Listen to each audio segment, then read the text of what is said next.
بغیر اپنی کسی ایک ہلکے سے سیل کی بھی حالت چینج ہوئے اٹھتے ہیں. 300 سال گزر جاتے ہیں باہر. تو 3-4 اور اس میں سے لیسنز نکلتے ہیں کہ اگر اس طرح کا واقعہ ہو اور اگر ہم اس طرح کی ٹیکنالوجی سے کھیل سکیں, استعمال کر سکیں, تو ہم ٹائم کے ساتھ بھی کھیل سکتے ہیں. یہ اتنی بڑی بات ہے. اب اس کا دجال اور اینڈ ٹائم سے کیا تعلق ہے؟ سوچیں دجال کی پہلی نشانی کیا ہے. دجال سب سے پہلے وقت کے ساتھ کھیلے گا. ہاں وقت. نبی صلی اللہ علیہ وسلم نے فرمایا دجال کا پہلا دن 1 سال کا ہوگا. 1 سال. حالی یہ اس حدیث کے اوپر یہ فزکس ریڈیفائن ہو جاتی ہے. پہلا دن 1 سال کا ہوگا, کیا مطلب ہے؟ اگر کوئی یہ جرات کرتا نا, اللہ کے نبی علیہ السلام نے وہ بھی جرات ختم کر دی کہ نہیں وہ محاورے میں استعمال ہوا ہے تو نہیں. حدیث پوری ایسے ہے کہ نبی صاحب نے شاہ فرمایا کہ پہلا دن دجال کا 1 سال کے برابر ہوگا, دوسرا 1 ہفتے کا, اور تیسرا دن ایک جتنا ہی, اور باقی کے دن ایک دن جتنا ہی ہوں گے. حدیث خود ہی اپنے اندر ہی سیلف ریفلیکشن لیتی ہے کہ پہلا دن محاورے میں نہیں ہے, ورنہ آخری باقی کے سارے دن ایک دن کے برابر نہ ہوتے. دوسرا صحابہ نے اسی میں پوچھ لیا یا رسول اللہ پہلا دن 1 سال کا ہوگا جی. آگے کیا پوچھا صحابہ نے؟ تو یا رسول اللہ نماز کا کیسے تعین کریں گے؟ 1 دن ہی ہے نا, تو کیا پورے سال میں 5 نمازیں پڑھیں گے؟ یہ سوال تھا. نماز اتنی ضروری چیز ہے. ویسے سائڈ نوٹ بتا رہا ہوں, صحابہ نے سب سے پہلے نماز کا پوچھا. نماز اتنی ضروری چیز ہے.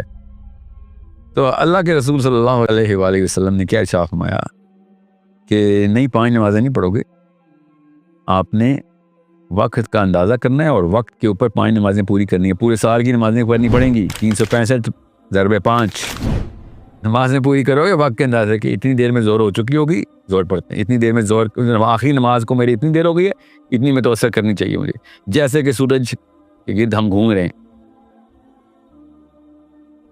وقت تھم چکا ہے. وقت تھم چکا ہے مسلمانوں. یہ غور سے سمجھ لیں کہ وقت کو روکنے کی ٹیکنالوجی وہ لے کے آ رہا ہے, اور ہم ابھی تک پھنسے ہیں کہ یہ فزکس کی باتیں ہیں تو اسلام میں نہیں.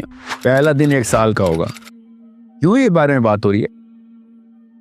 اصحاب کہف کا پہلا دن 309 سال کا.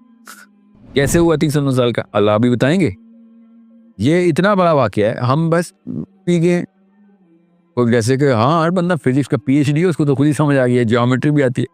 بھائی مجھے تو نہیں آتی, ابھی تک نہیں سمجھ آئی جیومیٹری, تو نہیں سمجھ آئی آیت. یہ ہے دجال اور اصحاب کہف کو دیکھنے کا. سورہ کہف اتنی بڑی تلوار ہے, اتنی بڑی ٹیکنالوجی ہے سورہ کہف, اور اللہ تعالیٰ کہی جا رہے ہیں میں تمہیں بتاؤں کتنی بڑی عجیب بات کر کے دکھائی ہے میں نے. تمہارے اصولوں میں اترتی ہے, کر کے دکھاؤ اس. اور اگلے بھی کچھ بچے تو نہیں تھے نا, لائے بھی. دیکھیں کیا سوال ہے کہ ہمارا جو مسیح ہے اس کو آتی ہے یہ ٹیکنالوجی ساری, وہ کر کے دکھائے گا. میں یہ ڈھونڈ رہے ہیں وہ. اسی نبی اسلام نے کہا کہ ان کا مسیح اصل میں دجال ہے, کیونکہ کرے گا وہ یہی کام. کن کے لیے؟ یہودیوں کے لیے.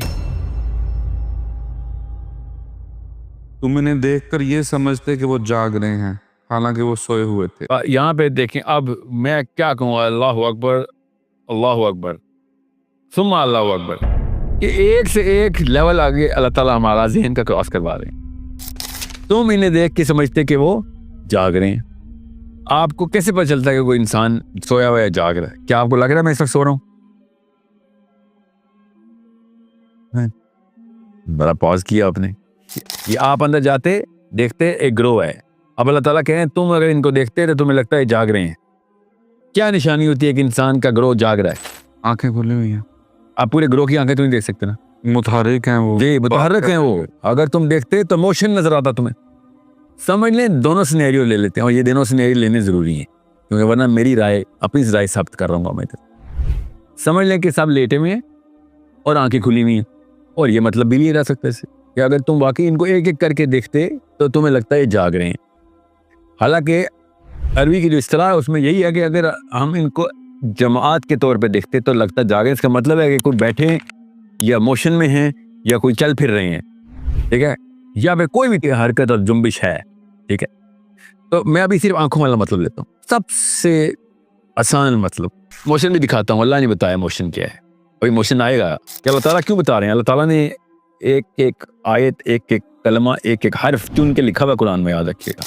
یہ کیجولی نہیں بتایا ہوا, یہ کچھ اسٹوری ٹیلنگ کی کتاب نہیں ہے. یہ اللہ تعالیٰ کا کلام ہے جو لوہے محفوظ میں